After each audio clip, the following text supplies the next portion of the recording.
Hello friend. Marcos commando मौत को मात देकर तैयार होते हैं। मार्कोस पलक झपकते ही कर देते हैं दुश्मनों का सफाया। ये है मार्कोस कमांडो, भारत की कई घातक और खतरनाक स्पेशल फोर्स है जिनके नाम से दुश्मनों पसीने छूटने लगते हैं।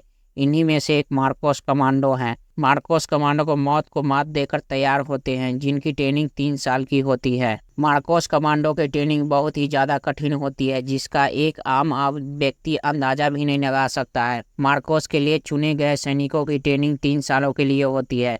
इसमें हजारों सैनिकों में से कुछ ही सैनिक को ट्रेनिंग के लिए आगे भेजा जाता है। इससे सैनिकों को 3 साल की कठिन ट्रेनिंग कराई जाती है। ट्रेनिंग के दौरान सैनिकों को 24 घंटे में से मात्र 4-5 ही घंटे सोने दिया जाता है। सुबह से शुरू हुई ट्रेनिंग के देर शाम तक या रात तक चलती रहती है। हर परिस्थिति में सैनिकों को अपनी ट्रेनिंग पूरी करनी होती है। मार्कोस के लिए सैनिकों की ट्रेनिंग सिर्फ समुद्र में ही नहीं होती, बल्कि इन्हें अलग अलग जगह पर प्रशिक्षित किया जाता है। भारत में राजस्थान, तवांग, सोनमर्ग और मिजोरम जैसे अलग अलग क्षेत्रों में इन्हें ट्रेनिंग देकर तैयार किया जाता है, ताकि हर जगह ऑपरेशन को अंजाम दे सके। मार्कोस को ट्रेनिंग के दौरान कई कठिन टास्क कराए जाते हैं। इसमें से एक होता है कि सैनिकों के पीठ पर 20 से 25 किलो का वजन रखकर उन्हें दौड़ाया जाता है। इसके अलावा सैनिकों को भारी वजन लेकर कीचड़ के अंदर कम से कम 800 मीटर की दौड़ पूरी करनी होती है। इसके ट्रेनिंग में भी जान जोखिम में डालने वाली होती है। ट्रेनिंग के दौरान सैनिकों को 8-10 हजार मीटर की ऊंचाई से पैराशूट से कूदना होता है। इन सभी पड़ावों को पार करने वाले सैनिकों को आगे ट्रेनिंग के लिए अमेरिका में नेवी सील के साथ ट्रेनिंग दी जाती है। इन सब के बाद मार्कोस कमांडो तैयार होते हैं।